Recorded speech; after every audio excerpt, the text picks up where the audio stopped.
Zach's having technical difficulties.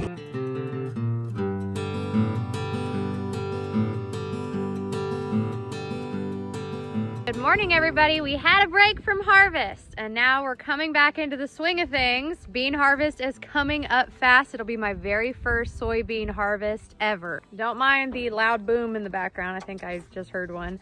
That's the sonic cannon that's scaring away the blackbirds from the sunflowers right here. And as you can see, if you know anything about sunflowers,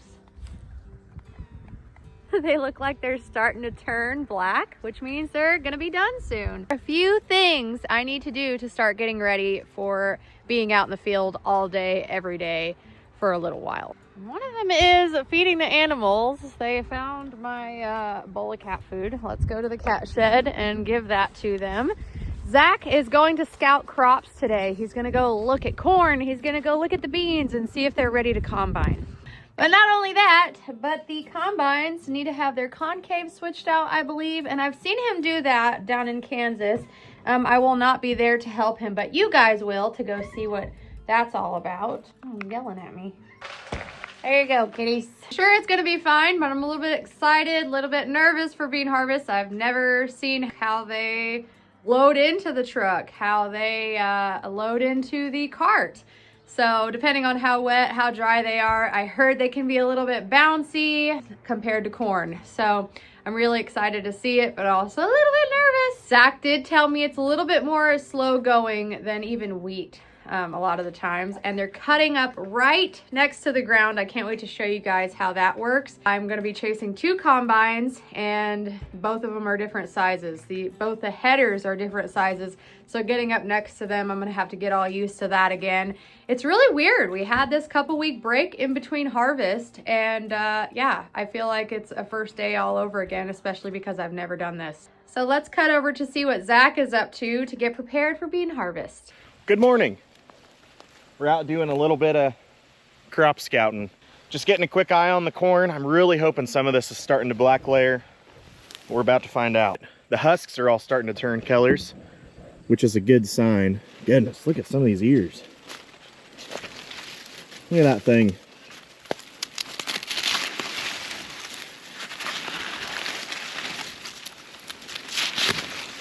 Granted, this is right on the edge, but wow. That's a good one. What are we thinking? Let's get enough to get an idea. There's a drier looking ear. This is one of the drier looking husks. Let's see where we're at here. Wow. Filled really nice. That's 20 around by 38. That one's still got a ways to go yet. We're not trying to get real exact, more just getting a rough idea where we're at. It sure looks pretty, it just needs to hurry up. So now we're at our first planted soybeans. I think these were 03s, if I remember right, without going back to look. It's on both sides of the road right here, but let's walk down and see what this looks like. It's been a long time since I've been in soybeans. Look how tall these things are. About waist high. Here's a real dry spot. Let's just see. What do these pods look like? Do they have the crackle? Yep. That means they're ready to combine. But doesn't exactly apply in this situation because we're more worried about green pods because these are going to go in the bin. Not bad. They're not huge, but they're definitely not small. Here's the test. Oh, those are dry. Definitely close. I bet by the beginning of next week we'll be going. And man, after looking at these, I'm pretty excited to come pull into these because wow. So Zach just called me and told me that the beans are looking really close to done. I'm still at home doing a bunch of chores and he's saying the corn is coming along nicely. I am going to continue cleaning up my canning mess. Guys, I ended up canning 114 jars of salsa this year, so I'm pretty happy with that. I still want to do some pepper jelly, and I have lots more to pick in the garden. And I think he's going to head to the farm and mess with the concaves. Then we'll be ready to go, I think.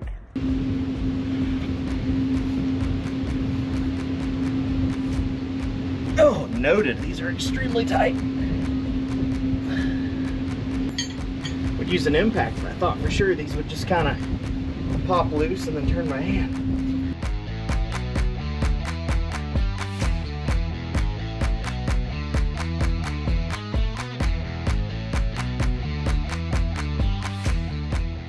I gotta say, that's not the most fun thing.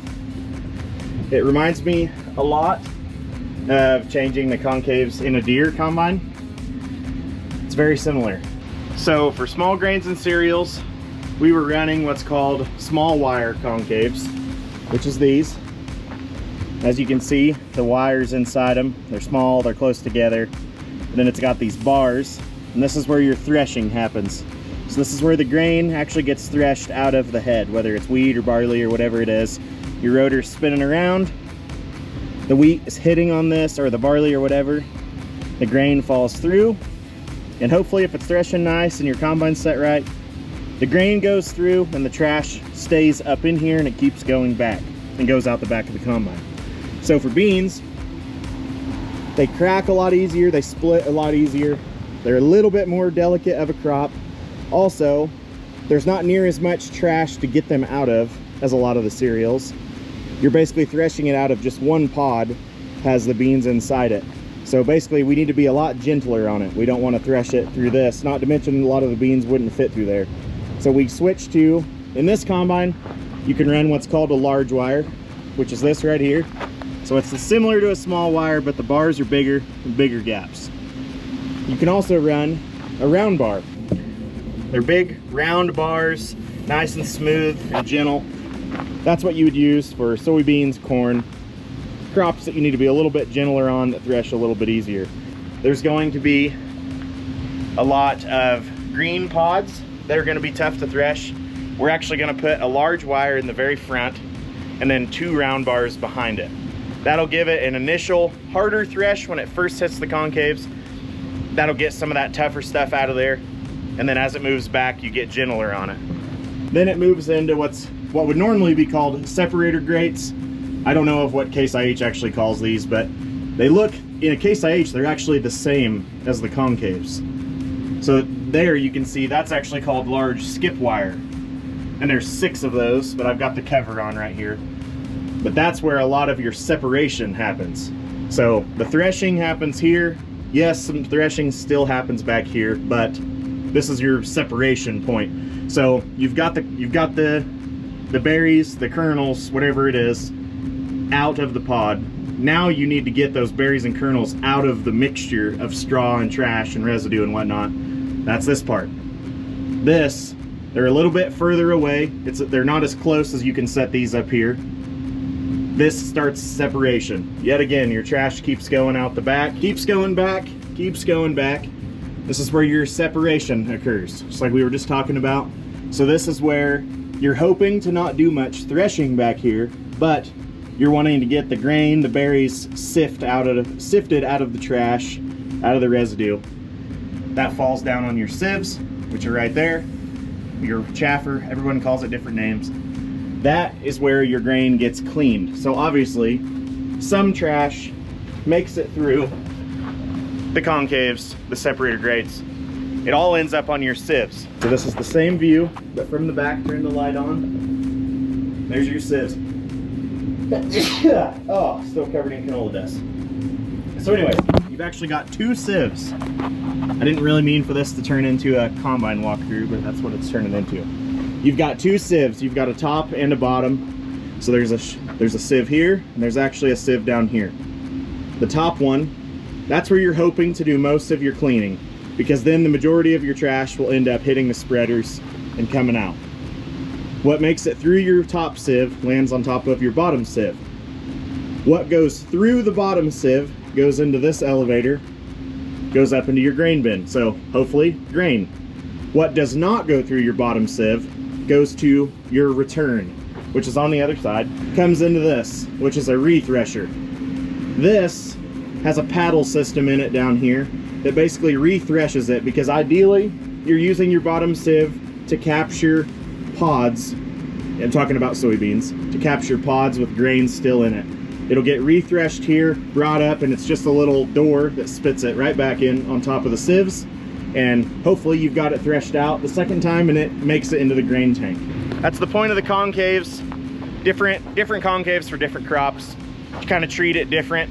You don't want to over thresh it. You don't want to thresh it too hard, because then you end up dropping a lot of fine material that's not grain on the sieves. And they've got a big enough job as it is. You don't need to be threshing tiny pieces of straw and chaff and sticks and whatever else ends up in there. You don't want to break those up. Ideally, you leave those big.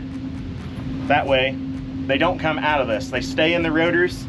And then on a Case IH machine, I don't know if you saw it from up in there, what goes through the rotors and doesn't go down onto the sieves goes through the chopper, which is up there. So on a Case IH machine, that is actually where your chopping occurs, is up there. Then, after it goes to the chopper, it comes down here, boom, hits your spreaders. Anyways, I think what's actually going on is I'm procrastinating because this isn't as fun as I was hoping it would be. Oh boy.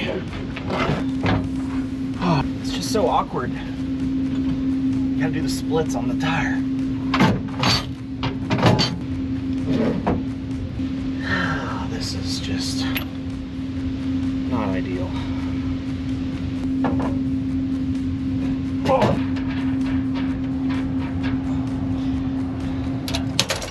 Okay, I'm not going to tighten those yet.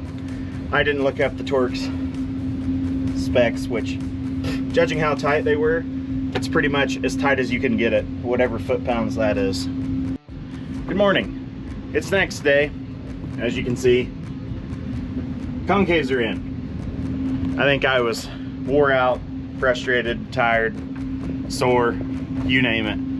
And I was really fighting those, but we got a method that worked pretty good. Brandon ended up showing up, saving the day, and he changed that other side in not very long. It didn't take us long to get them finished. So concaves are changed. I actually just got done greasing this, and the combine's ready.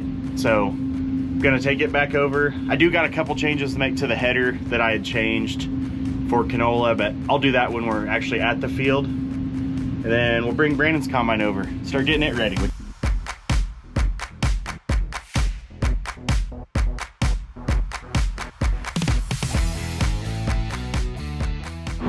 Had to show you guys this. Check out this settings page. It's one page of the book that opens up into 4 sheets to fit everything on it. Kind of cool. We're looking for soybeans. So there we go. Feeder position, or feeder drum position 5, got that. Clearance, 20 to 30. We're gonna start out right in the middle at 25 is kind of what I had in mind. We're combining soybeans. We got started today pretty good with both machines. We did a little bit of tinkering the last couple days, but it was a little green yet, so we were just getting our headers set, getting combine set and whatnot. But today, we've been going pretty full force. Still a little bit green, a little bit tough to get combine set, but we're doing it. We're making it work. These first beans we got are going to town, so we don't have to worry as much, but we're excited. We're ready to get some of these beans in the bin.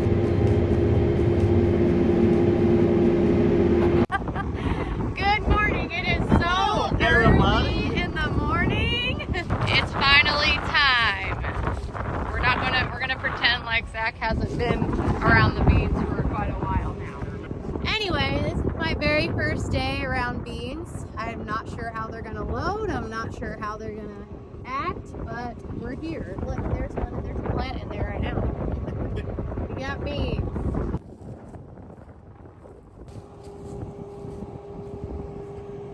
Zach's having technical difficulties. Me and this greaser just don't get along. It's very apparent. Yeah, we just started the day and he's already got crap all over his pants. You're not gonna be happy, sorry. Yeah, I'm the one that does the laundry.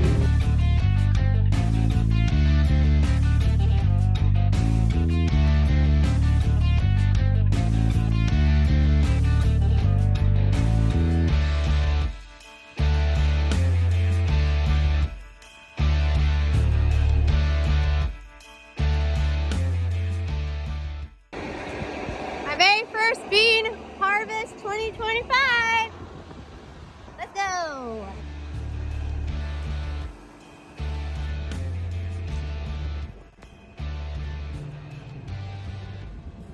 He's in there.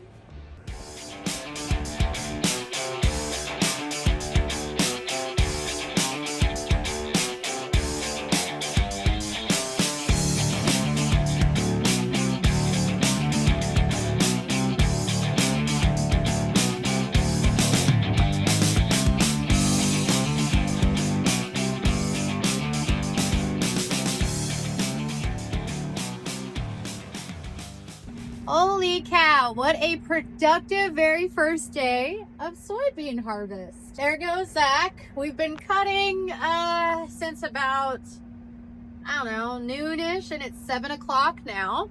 And we're probably about to call it a day. I'm waiting for the truck right now.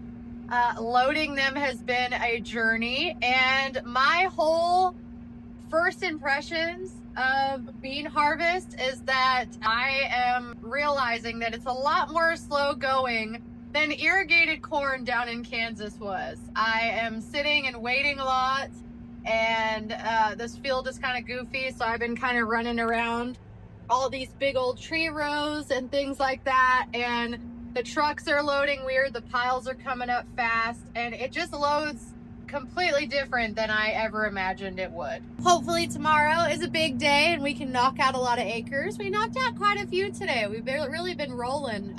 Zach's been going about 4.5 miles an hour, I think, along with Brandon. The only thing we had problems with is having a lack of trucks, but that's okay. We're gonna get that figured out. Like, here we go. We got my truck. So let me put out my auger here. Make sure there's not a power line. Holy crap, I just scared the crap out of myself. Perfect. So what a way to end the day. The elevator is closed. Hey, Mark.